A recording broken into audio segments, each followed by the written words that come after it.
आच्छा थांनाय 21 अक्ट'बर 2022 चिरां जिल्ला बलामगुरि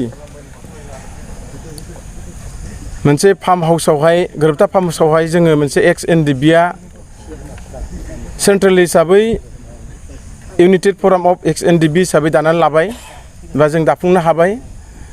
बे एक्स एनडिबि इउनाइटेड फराम अफ एक्स एनडिबिनि जितु थांखि बे दानायनि जितु मावनांगौ खामानि बेनो जाहैबाय जोंहा एक्स एनडिबि हिसाबै गोबाव सम आखायाव हाथियार लाखांनायनि उनावहाय गोबां दल संगठननि गेजेरजों मिलायलायनायनि गेजेरजों जोङो थांनाय 2020-27 जानुवारियाव मोनसे बिथा रेकर्ड जालांबाय। बे बिथा रेकर्ड जाखांनायनि उनावहाय भारत सरकार आरो आसाम सरकारा जोंनिफ्राय जिखिनि मोननांगौ जोंनिफ्राय जि होनांगौ बिथांमोना दिनै लाना थांबाय बा जों मावफुंजोब्बाय।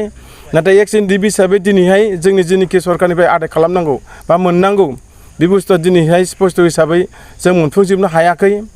दा मोनफुंजोबनो हायै खामानिया जाहैबाय जोंहा दिनै 30 बोसोर दावहा नांनायावहाय एक्स एनडिबिनि नामावहाय जेरैहाय गोबां मुंख्लंफोर जालांनाय बिथांमोननि मुङाव जों एक्सक्यूज होनो हायाखै। दा बेफोरबायदि माखासे हाबाफारिखौ मावफुंनो थाखाय दिनै नैबे इउनाइटेड फराम एक्स एनडिबिखौ जों दाना लादों आरो रिहेबिलिटेसना दिनै जाफुंजोबनो हायाखै। आरो जोंहा रन्जन दैमारि सारखौ लाफानानै गोबां लिडार केडार्स 58 जन दिनैहाय जेलाव दङ आरो केस दङ। बेफोरखौ दिनै नांगौ बायदि समाव जोङो सरकारनिफ्राय जोङो मावफुंनायखौ जों नुवाखै।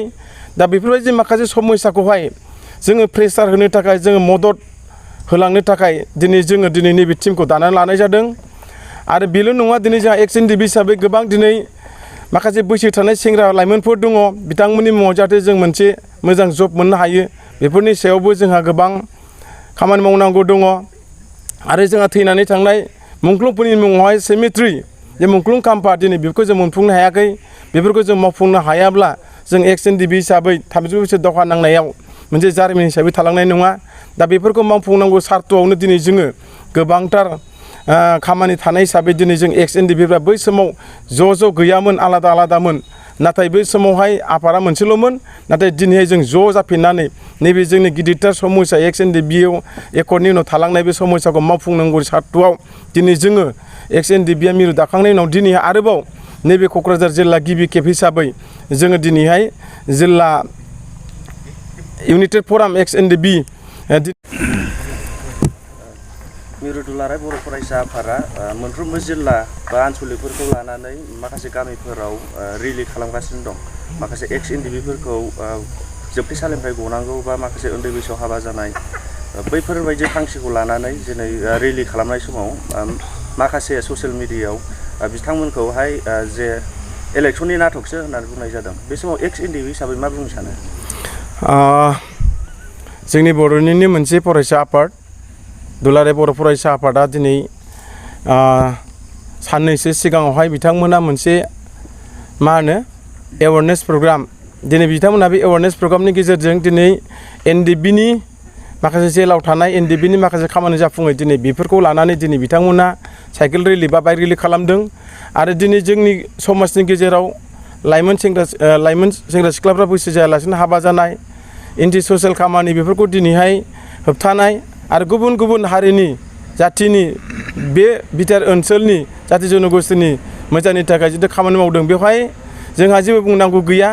बिथांमोननि जिखिनि खामानि मावनाय बेखौ जों वेलकाम खालामगोन।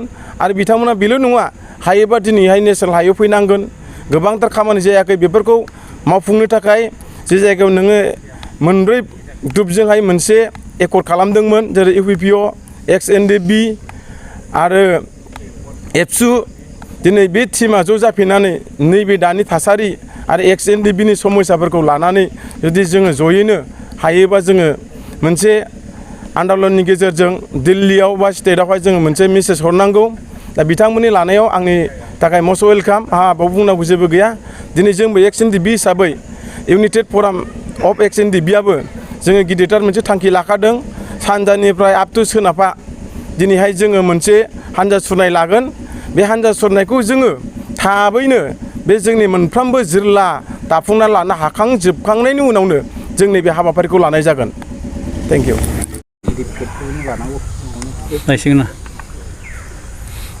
गिबियावनो गासै नायगिरि आरो जोंनि हालामनि गासै हायेनारि सुबुंफोर आरो जोंनि गासै इउनाइटेड फराम अफ एक्स एनडिएफबिनि जानानै आं गिबियावनो सिबिनाय आरो गाहाम हामलायनायखौ बावहरग्रोनाय जाबाय। थांनाय 21 अक्ट'बर 2022आव जोङो इउनाइटेड फराम अफ एक्स एनडिएफबिखौ जों दाफुंनानै लायो।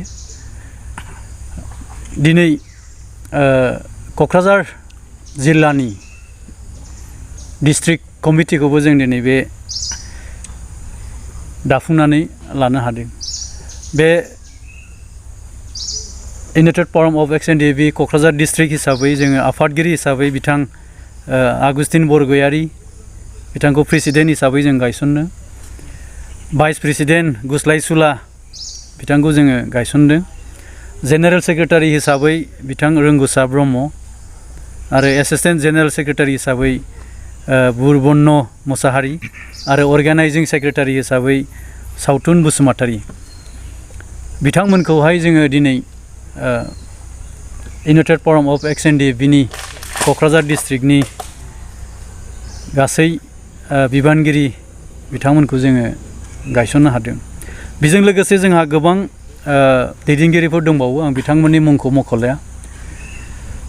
दिनै आफाद डिसबेन्ड जानायनि उनाव जोंहा MOS आव थाखानाय बायदियै जोंनि माखासे इमप्लिमेन्टेसन आरो जोंनि रिहेबिलिटेसन आरो गासै केसफोरखौ लानानै जोङो बे एक्स एनडिएफबि इउनाइटेड फराम अफ एक्स एनडिएफबिखौ जों दाफुंदों आरो जोङो जोंनि जेसेबां मावनो गोनां खामानिफोरखौ जोङो बे इउनाइटेड फराम अफ एक्स एनडिएफबिनि जानानैनो जों गासै खामानिफोरखौ मावगोन।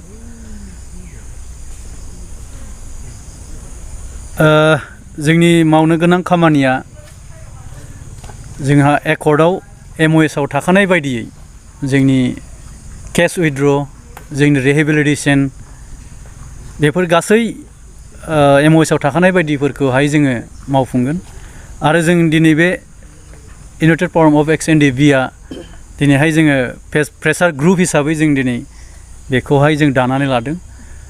जोंनि मोननांगौनि जोंनि जेसेबांनाखि मोननांगौनि खामानिफोर दं बेखौ आदाय खालामनो थाखाय जों दिनै गिबि खेब क'क्राझार डिस्ट्रिक्टखौ दाफुंनाय जाबाय।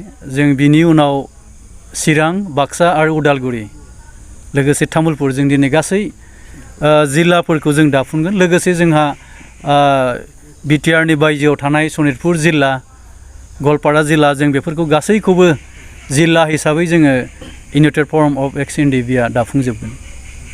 एनडिएफबिनि बारग' जे बिआर नाब्ला बिथाङा दासिमबो जेलावनो दङ। बिथांनि सावरायनाया माबायदि दासिम एक्स एनडिएफबि हिसाबै? अनारेबल हाइ कर्टआ जाजमेन्ट होनायनि उनाव जोङो सारखौ लोगो हमनो थांदों। लोगोसे दिनै बिथांनि जे केस बेखौ सुप्रिम कर्ट फारसे आवगायलांबाय।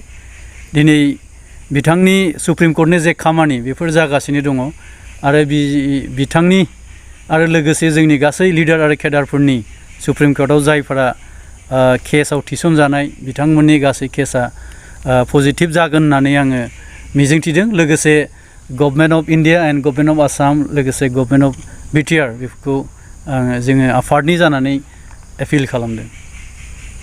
बावैसो सिगां जिफोरनि सिगां जोङो दिनै बेखौनो फोरमायनो लुबैदों जे गोदोबो आफादा मोनसेल'मोन, नाथाय दिनै फैयै फैयै फैनानै जों दिनै मोनसेयावनो आगान सुरफिनदों। मानो होननानै बुङोबा जों दिनै डेम'क्रेटिक भाबै जोंनि जेसेबां खामानिफोर थालांनाय दं बेफोरखौ मावफुंनो थाखाय जों दिनै डेम'क्रेटिक प्रसेसैनो जों खामानिफोरखौ मावलांजोबगोन।